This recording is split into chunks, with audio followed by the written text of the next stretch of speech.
Welcome to Digital Ladies Unscripted. I'm Melissa and I'm joined by my wonderful co-hosts Kristin and Amanda. Keda is soaking up some well-deserved vacation time, but she's going to be back with us next Monday. How you doing, ladies? Happy to be here. Well, tonight we have a great show in store for you as we dive into the XRP Ledger and why running a node is a game changer for the blockchain's ecosystem.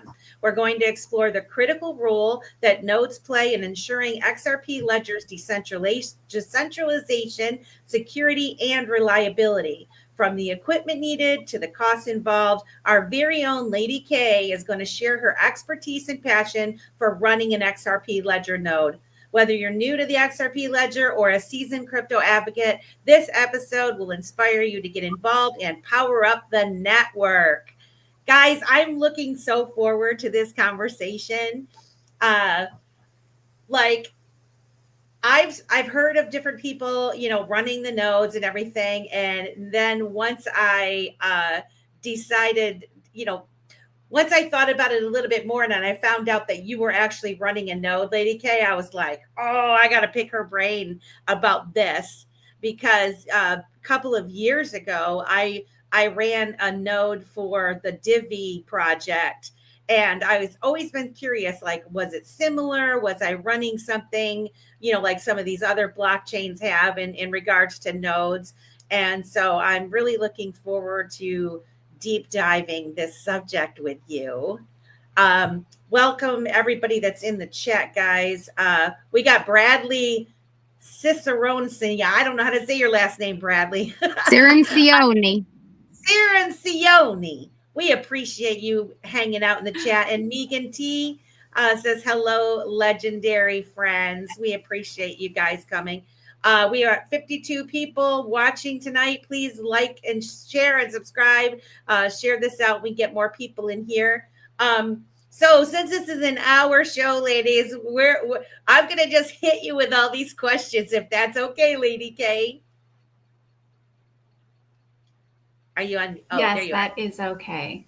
So the first thing is, I wondered can you share a little bit about your journey with the XRP Ledger, what sparked you to run an XRP Ledger node? Because that's kind of a big step.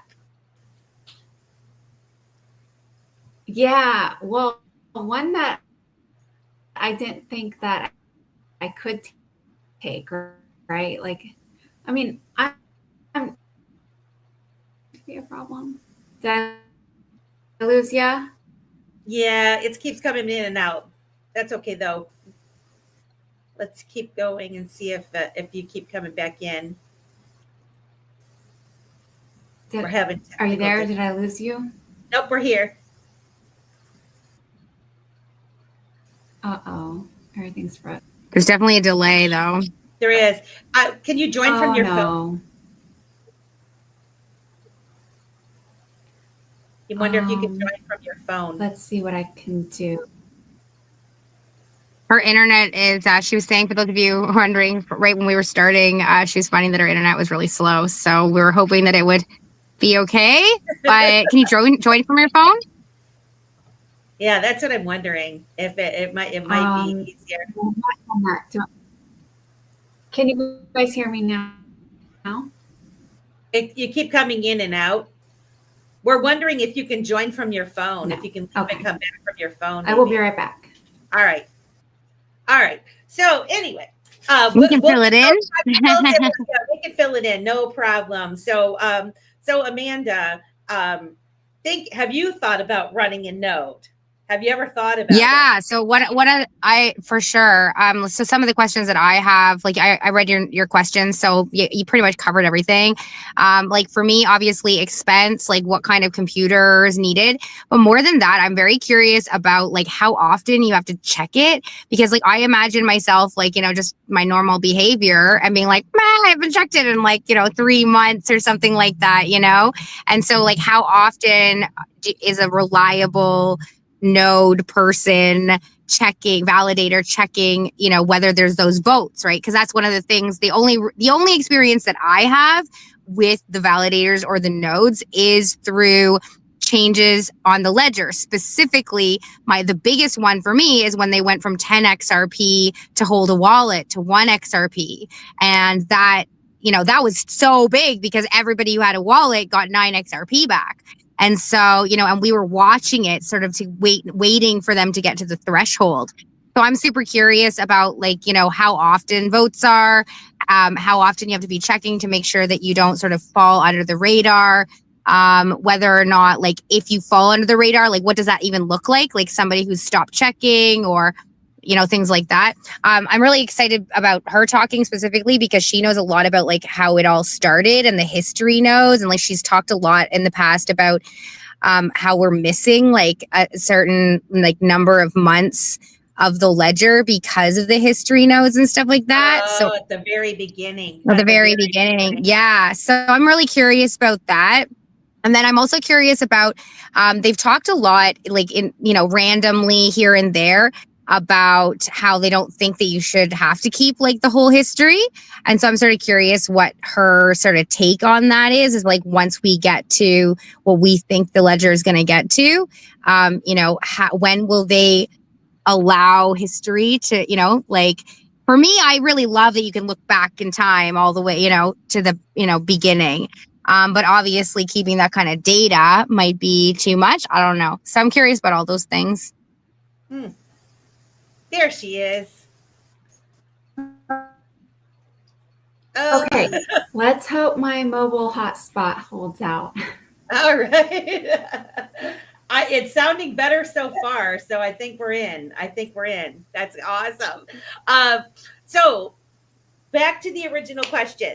Can you share a little bit about your journey with the XRP Ledger and what provoked you to actually start running a node?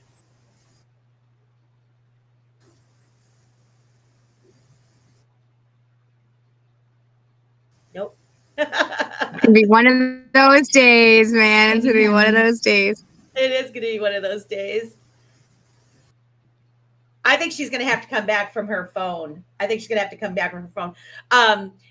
you can message her in the background and say try to come back with her phone. So I did pull up some notes, and here's some things that I learned about running an XRP Ledger node, and why it's important. And what I discovered is that it contributes to the network's functionality, security, and decentralization.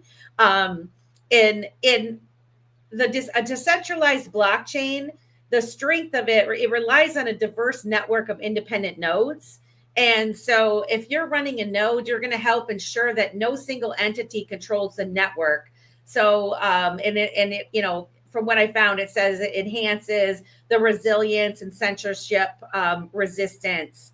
And then there's the transaction and validation and security side of it. Nodes validate transactions and maintain the ledger's integrity.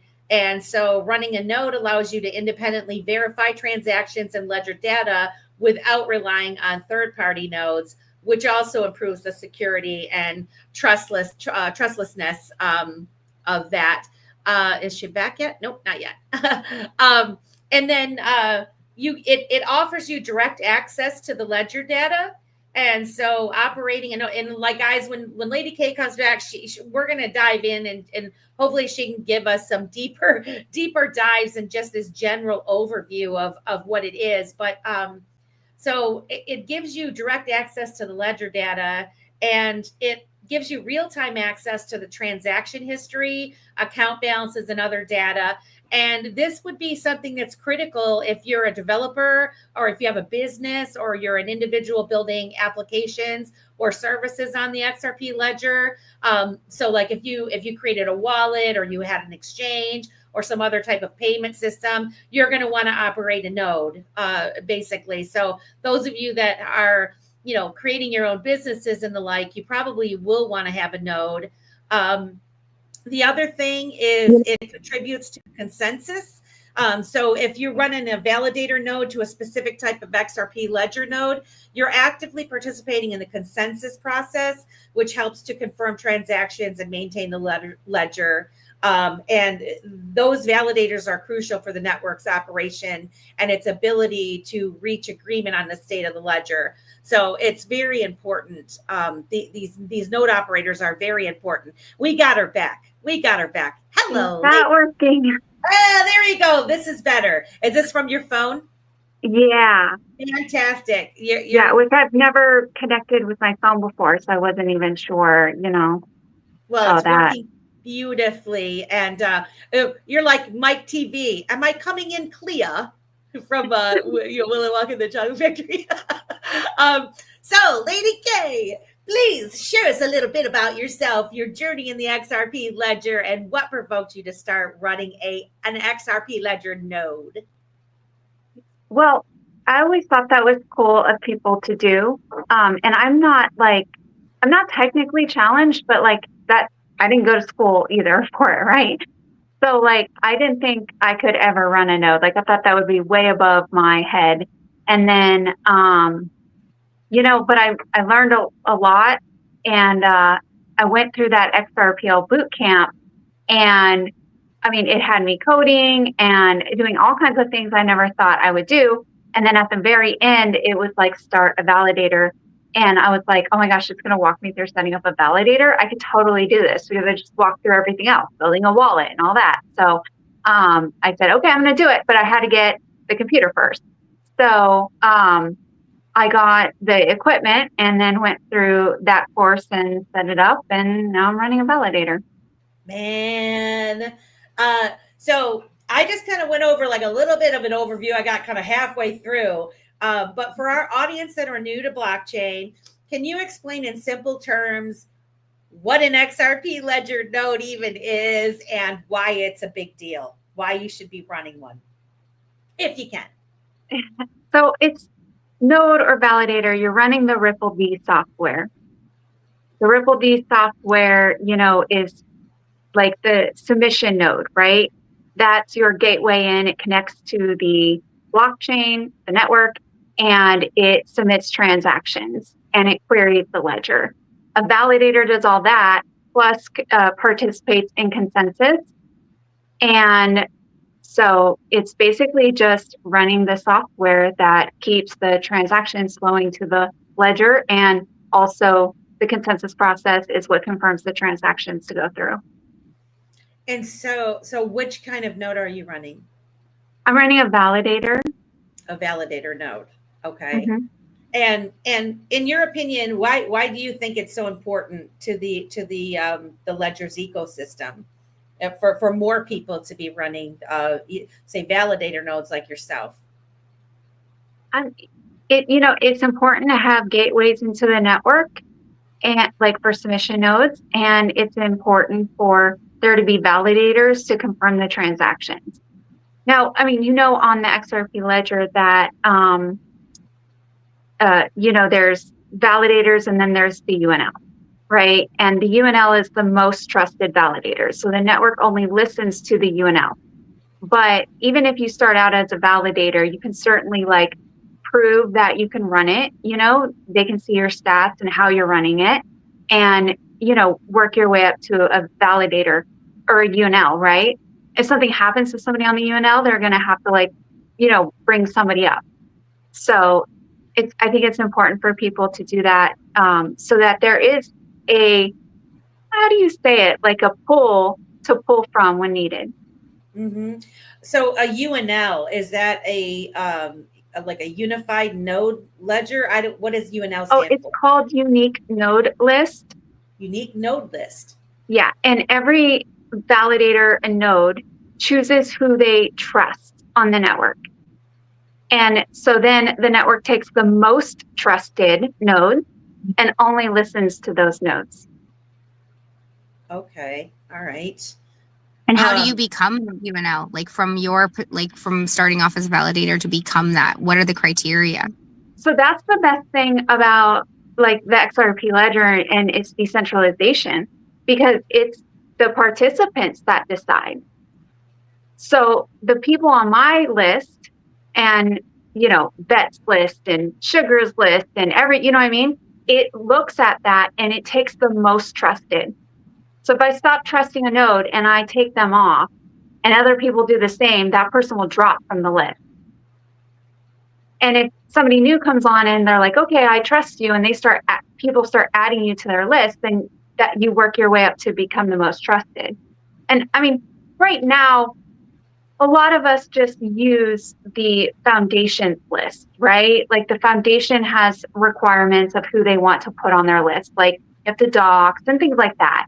And then like I have that I trust the foundation's list because I do. I know that they've done their research, you know what I mean?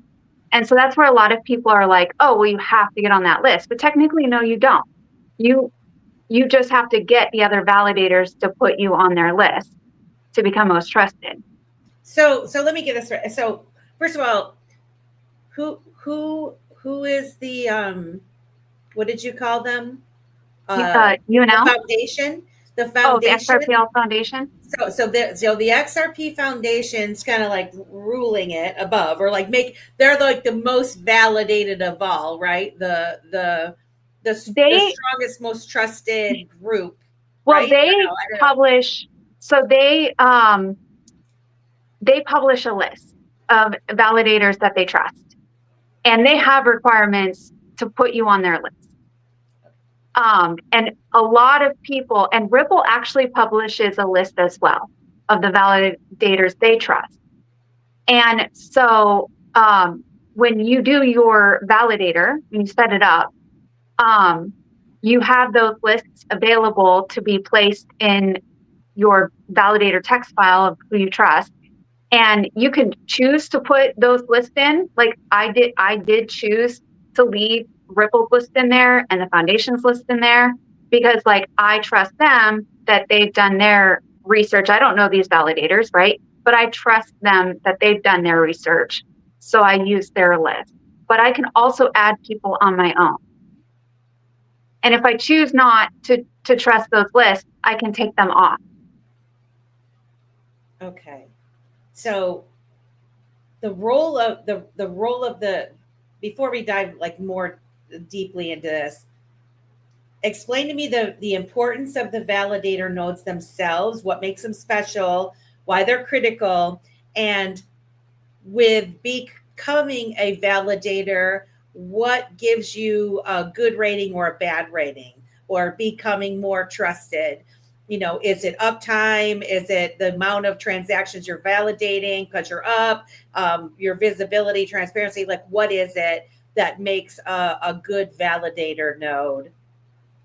Well, what makes a good validator node is keeping the node running so that it can do the consensus and it can confirm transactions, and also staying up to date on the amendments and what codes, because you know, when an amendment is made and the code is changed, a new version of Ripple D is available to upload. And if you choose to accept that new code, you download that new version. Doesn't mean it goes active because you downloaded it. That part happens with the voting.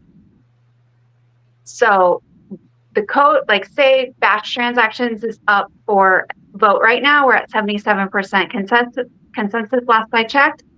The last version that we uploaded had the batch transaction code in there so that it could happen on the ledger, right? But it's not going to go active until it's gone through vote and hit 80% consensus for 2 weeks. Okay. That's when it will actually activate and be available. So, and validators vote. So you can consensus, submit transactions, vote.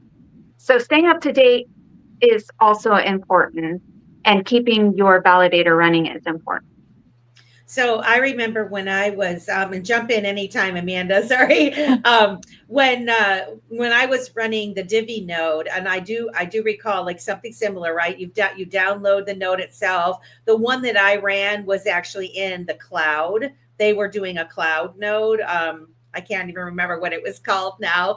But you had to run it.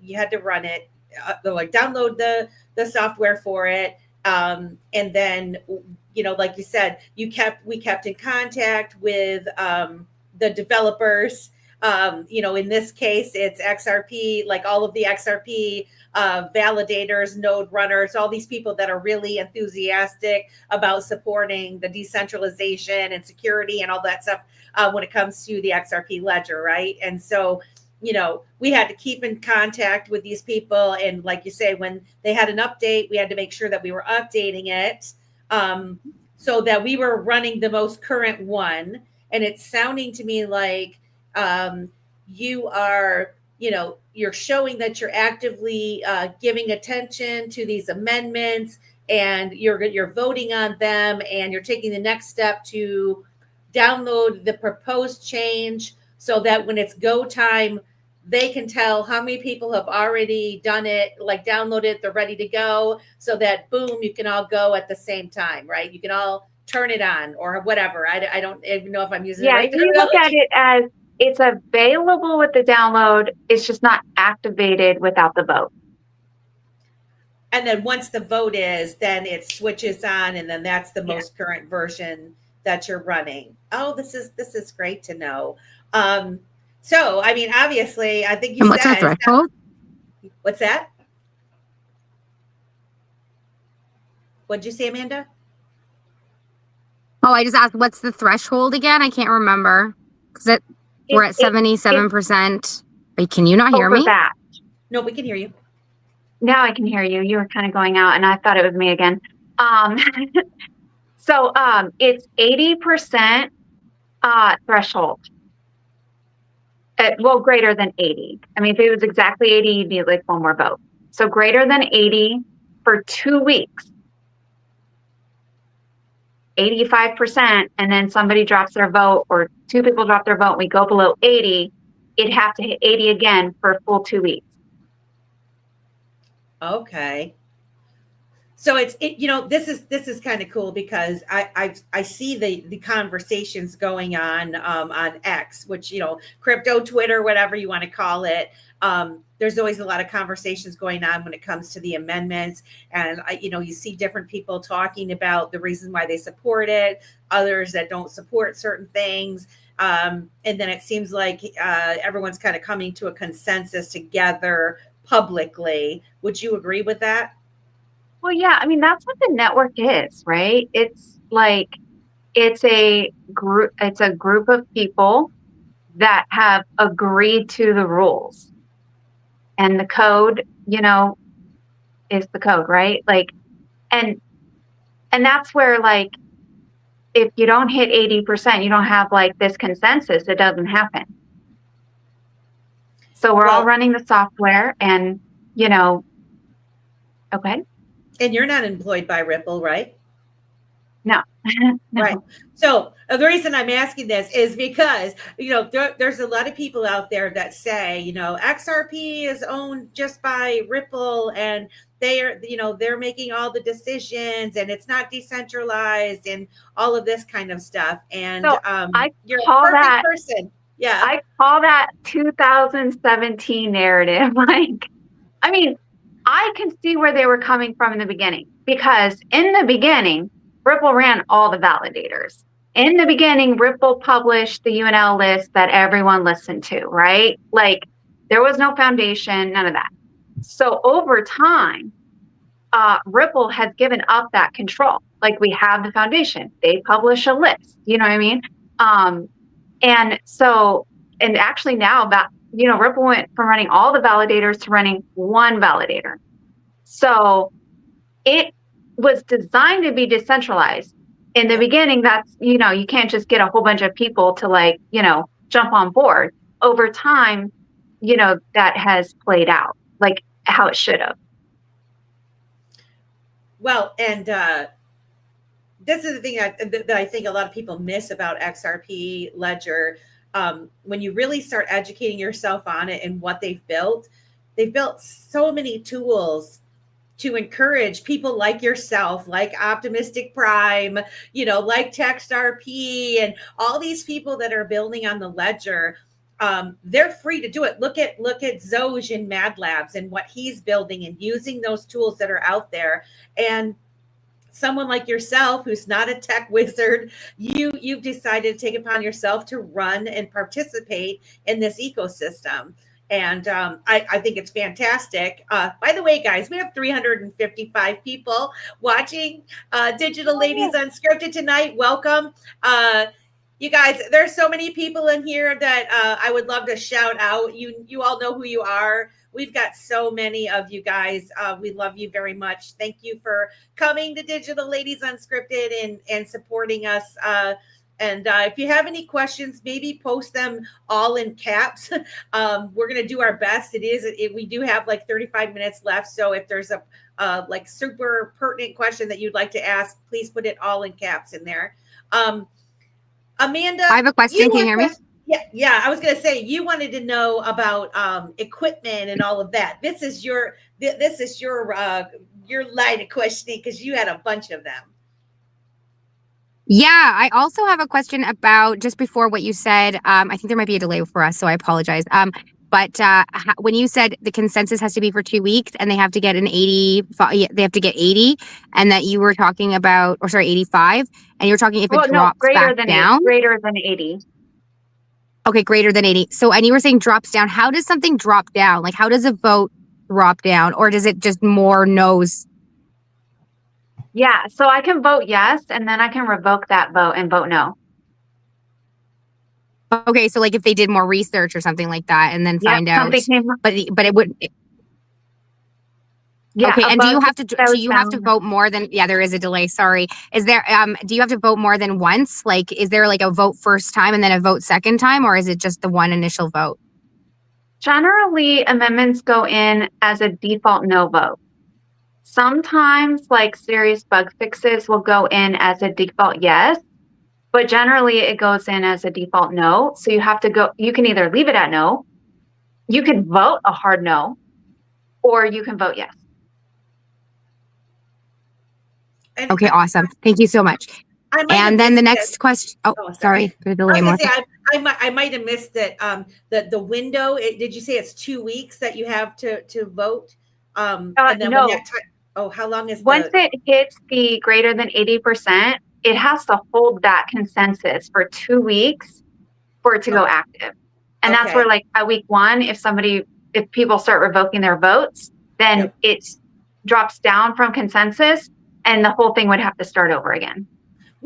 This is what I also like about the decentralized part of this, is because, some of us might vote yes because our instinct and what we know, and there are certain things that some of us didn't think about, right? And then someone else brings about really good points and says, yeah, but what about this, and this? You're forgetting about it. And so the person's like, oh yeah, maybe I should change my vote until I'm completely clear.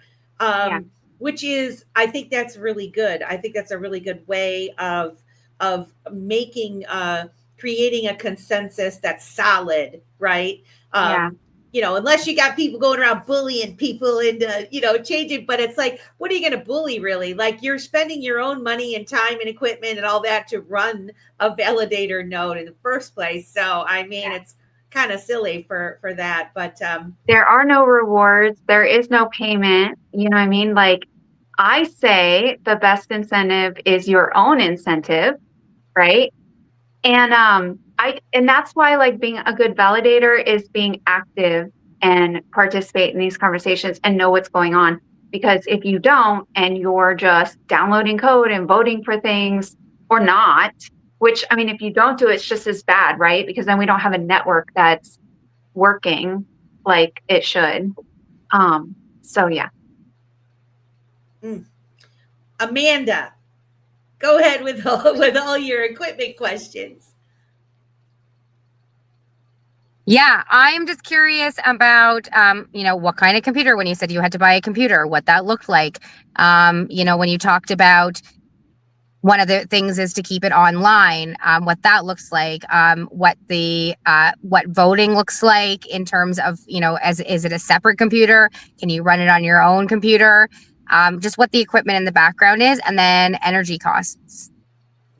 Okay, so, Melissa, I sent you a link, XRPL org documentation that has the minimum requirement. If you could post that. Did you send it to my email At or X. Sorry, X. on X? Okay.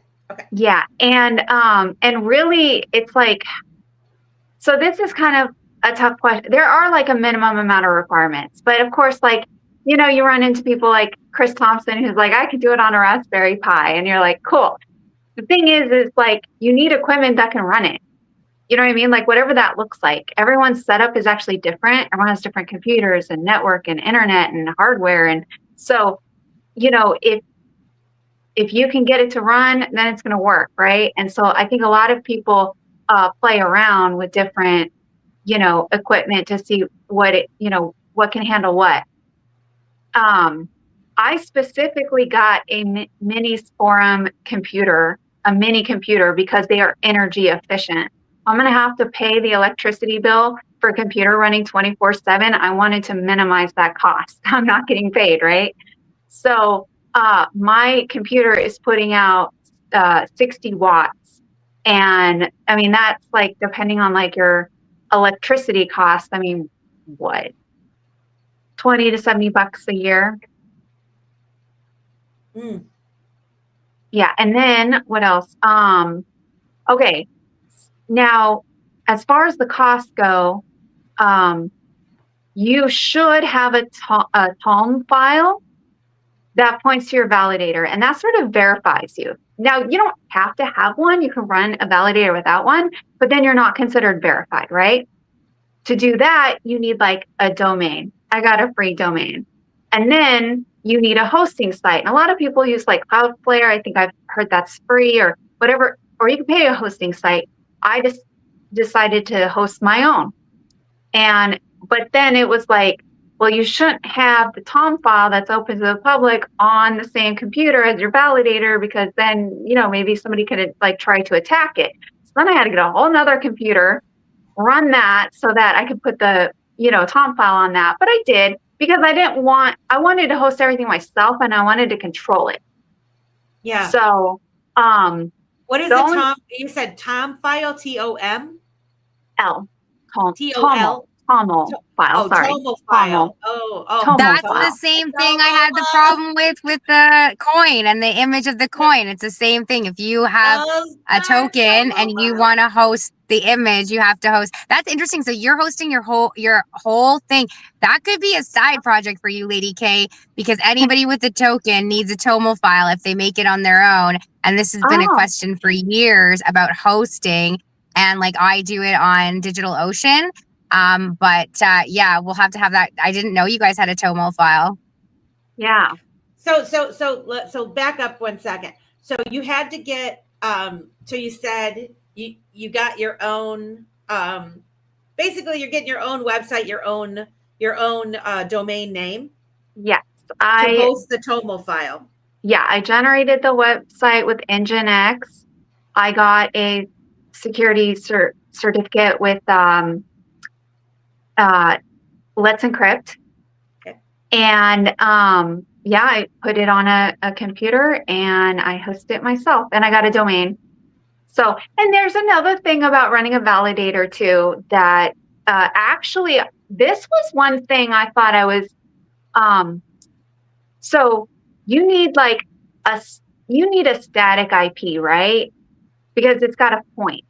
And most residential has a dynamic IP. Like if your internet resets, your IP changes, right? It's not a big deal for you, but it's a big deal when you're pointing towards an IP.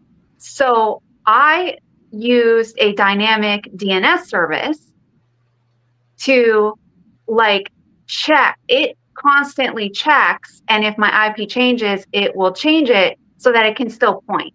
The only other way to get one was like go business internet, and that was like way too much money. Like I did everything I could to minimize my costs.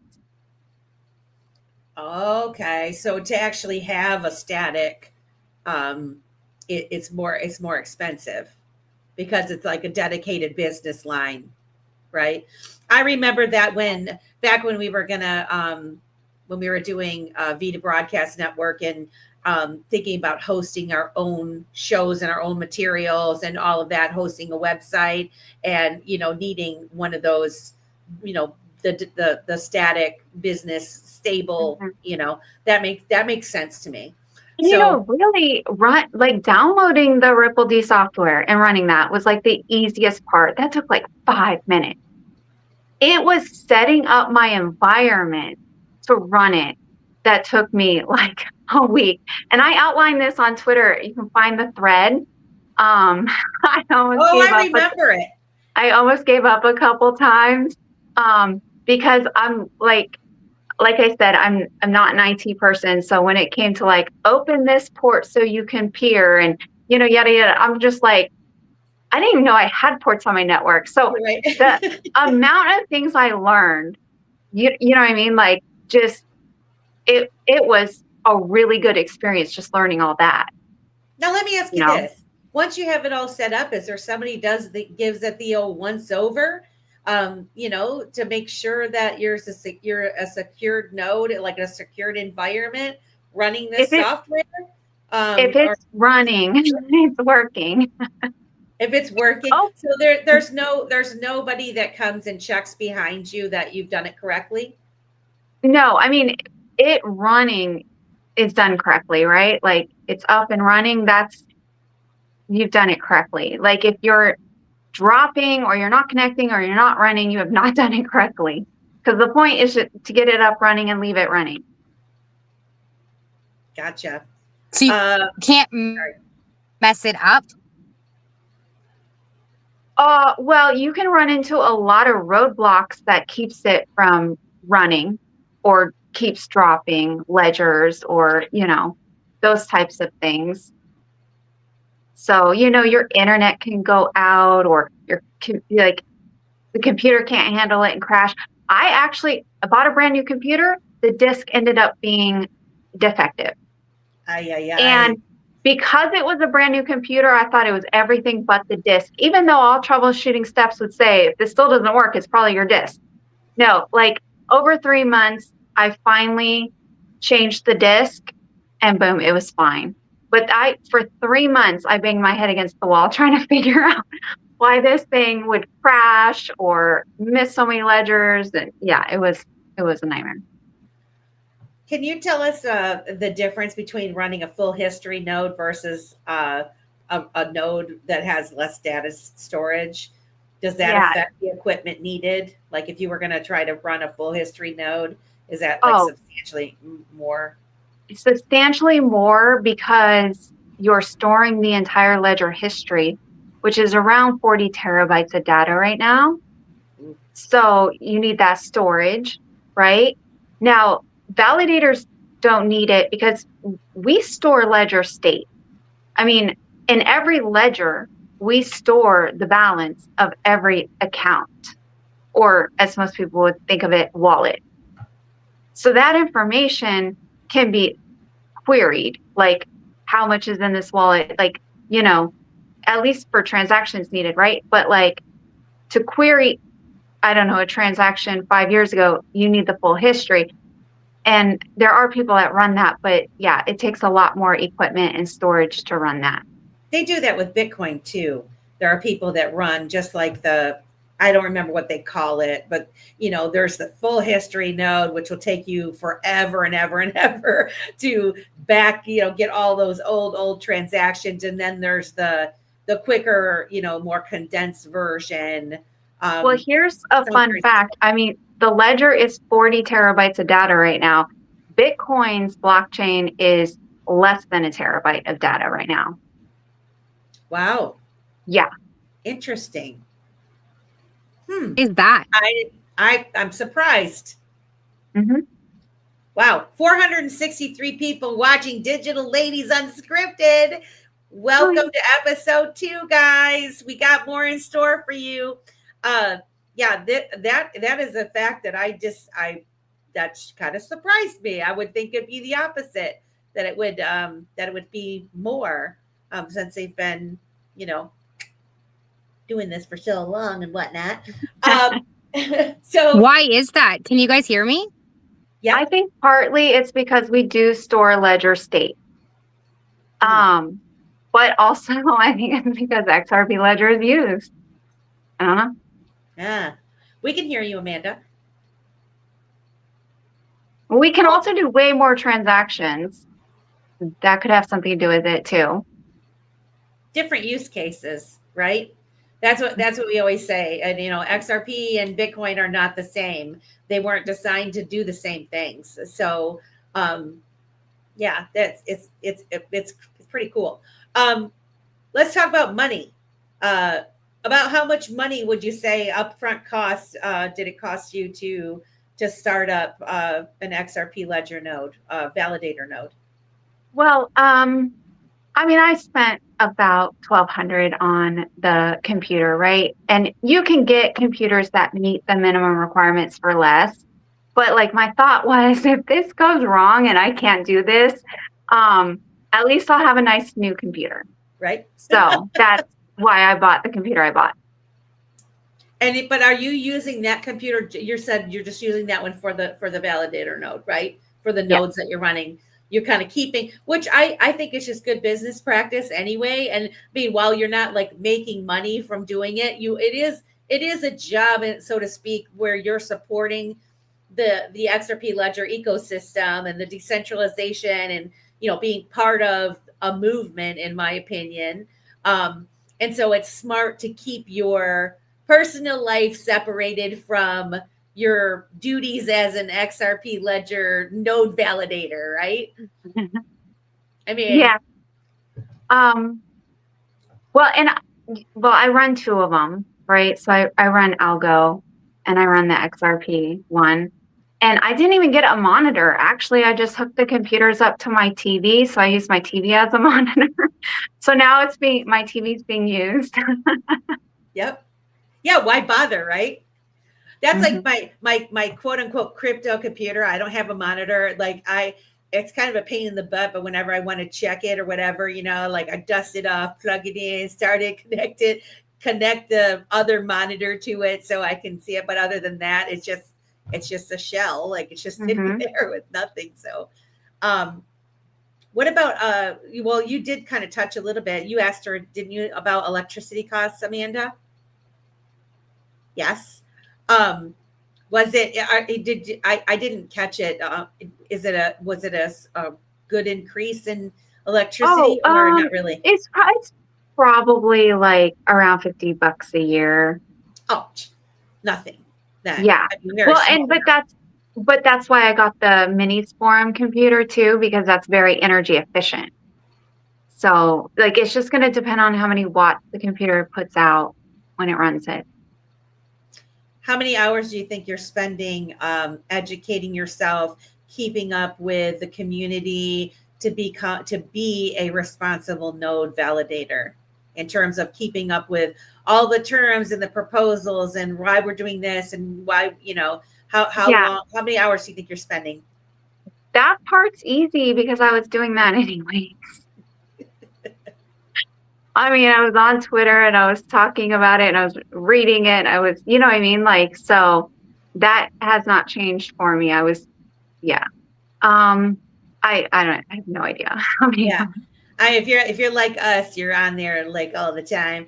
But I mean, that's the thing is probably most people that are watching this show are already involved in the digital asset space in one form or fashion, or they're thinking of dipping their toes into it a little bit.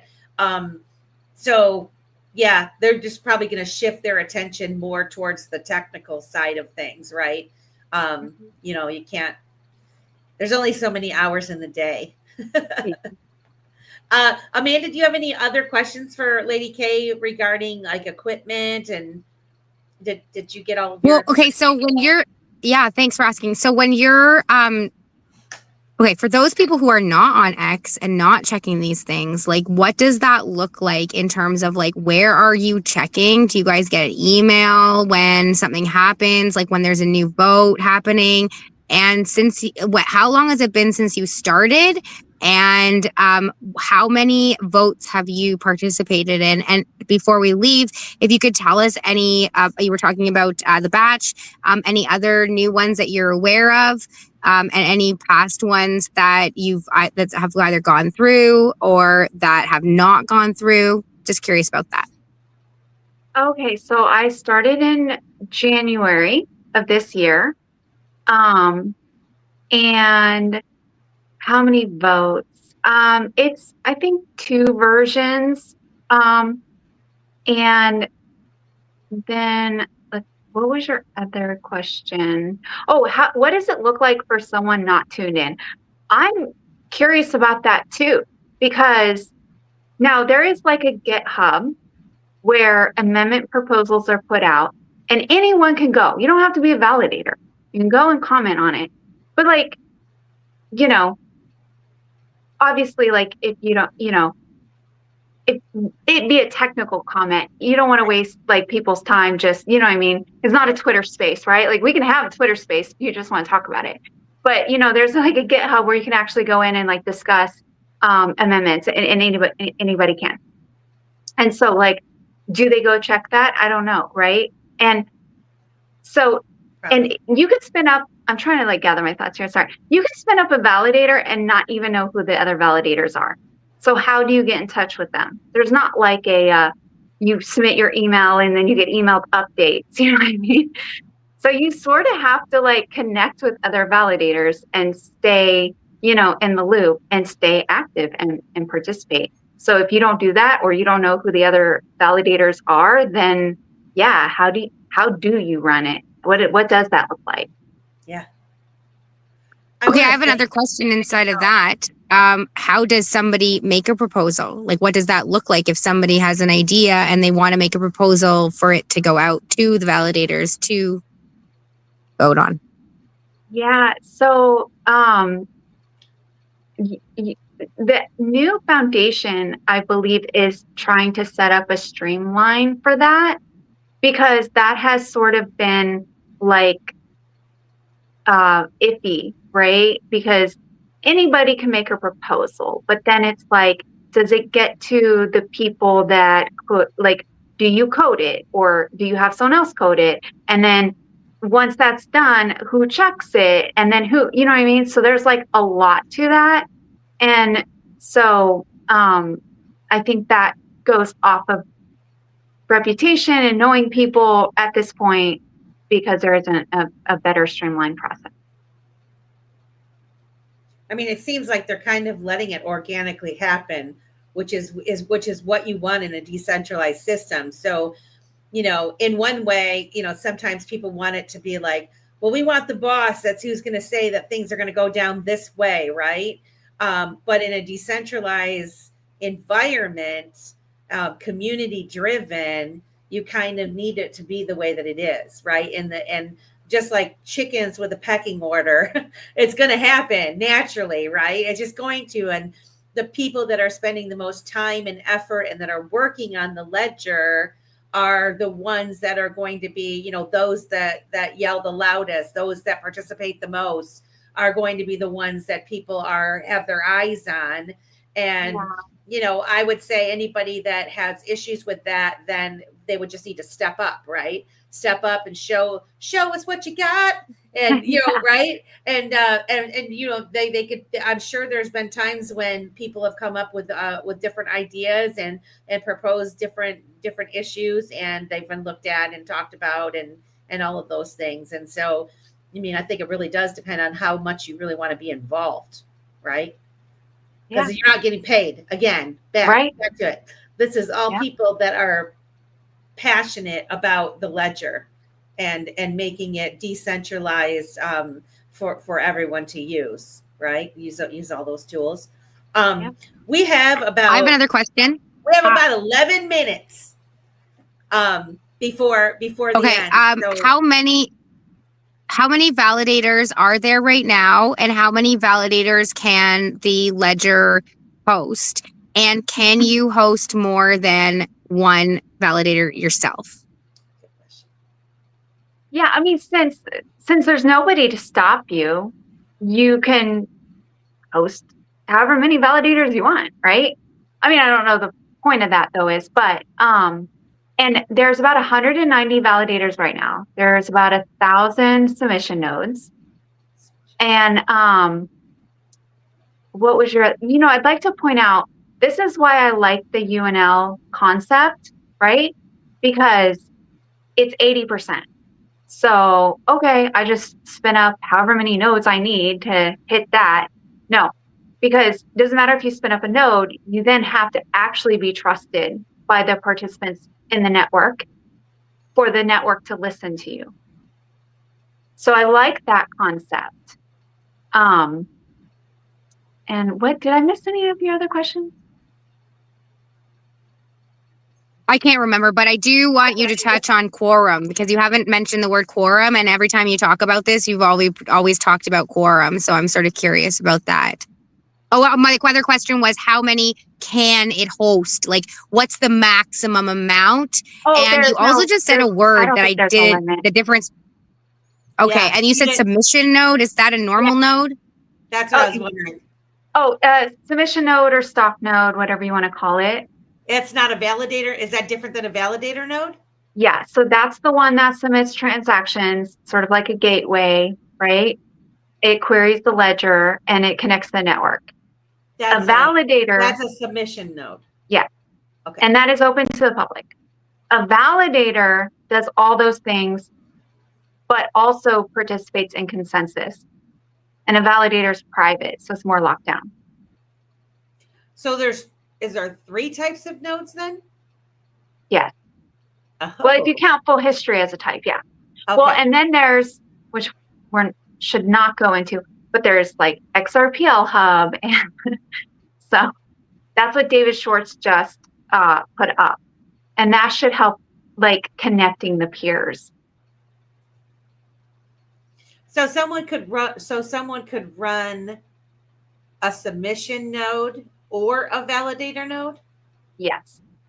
And a submission node is less intensive or more intensive than a validator node? It's really running the same software. The difference is that they don't participate in consensus. Okay. So think of a submission node as like, I'm running a project. I want to submit transactions to the network. I can spin up a submission node. I can submit all the transactions for my platform through that node, right? And then a validator like does the consensus. This brings me to my next question was, for businesses or developers, is running a node cost effective compared to relying on third-party services? So if you do have your own business and you want to get the transactions, it sounds like it might be smart for you to at least have a submission node, right? Right. You don't necessarily have to have a validator node for your business. A submission node. A submission node would be something really good to have, though, probably. Yeah. Good question, Happy. Yeah. Okay. Yeah, because I'm just seeing like as this all expands, with people bringing their businesses on chain and processing their own I mean, that's in my dream world. That's what I see, right? Like Amanda's wandering footprint and people coming and, Amanda running a submission node, right? She doesn't need to be a validator. She could be a submission node and get those transactions. And then somebody else is the validator node for it or whatever. But she's still. I was actually thinking. Yeah, I was thinking, Melissa, with the validator is that's how we could have the vote every year for the society, is that everybody could vote on the voting of the Wandering Footprint. Like, so if the Wandering Footprint held the validator node itself, and then everybody who was part of the Wandering Footprint voted on how that node would operate inside the system. I thought that might be an interesting way to sort of use that as a way to incorporate into, like, because, most of the things I've been looking into, like how to create it, you have to have votes. You have to create a way and a thing for people to vote on.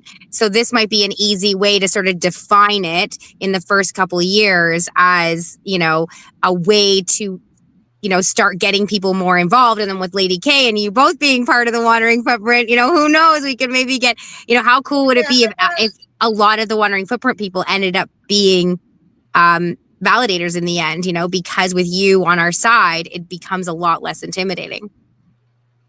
You did ask about quorum. The quorum is like designated by like the Byzantine generals problem, right? The network itself can withstand 20% malicious nodes. So that ends up setting the UNL quorum at like, I think 28 right now, or 29, I can't remember, but that's how it gets that quorum. Is that what you were wanting me to answer? Yeah. Do you want to just, I know we only have 4 minutes left, but do you want to just talk about the Byzantine thing? Because like I find this the most fascinating part of the whole process. Because it was also in the US debt clock. I will try to do it justice.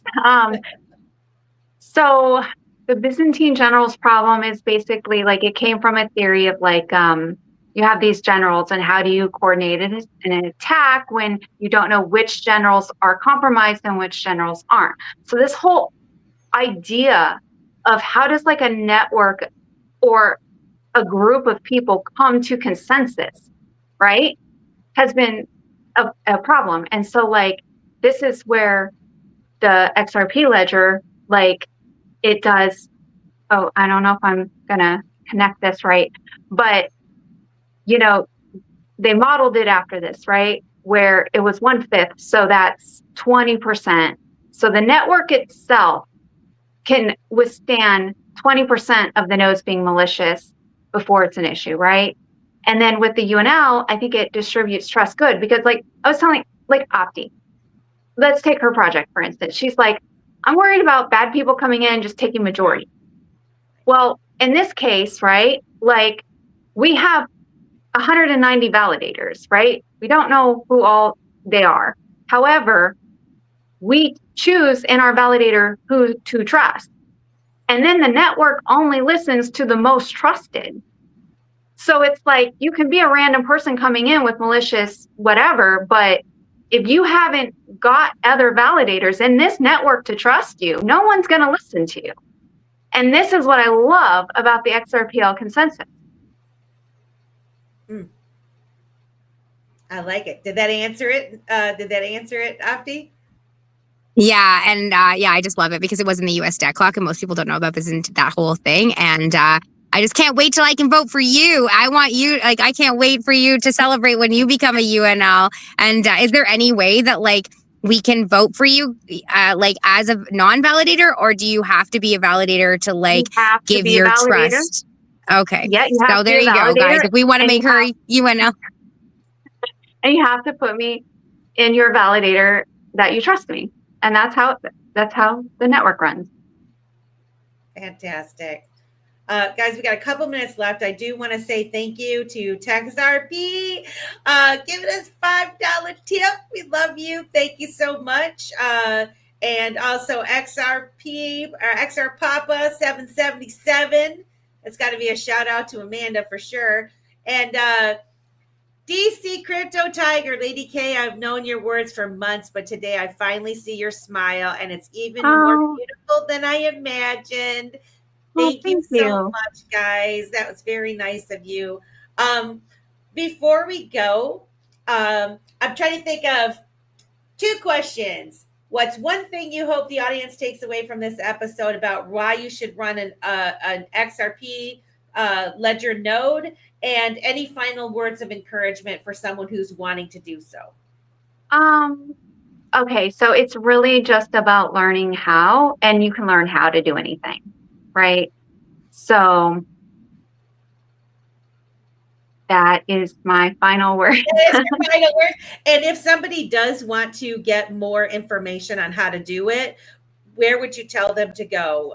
The link that I posted, would that be the best place? Yeah, XRPL.org has great documentation on this. XRPL Bootcamp will walk you through this. It will also, but first it will walk you through basics that you really do need to know to walk through it. You know what I mean? So I think that's a great resource. Yeah. Perfect. Well, ladies, it's been a wonderful second episode of Digital Ladies Unscripted. Thank you to the 562 of you that tuned in this evening. We will see you back here next week. Miss Keda will be back from vacation, and we're going to hear about Optimistic Prime and what she's doing on the ledger. So until then, we'll see you next week. Have a great rest of your day. Don't forget spaces.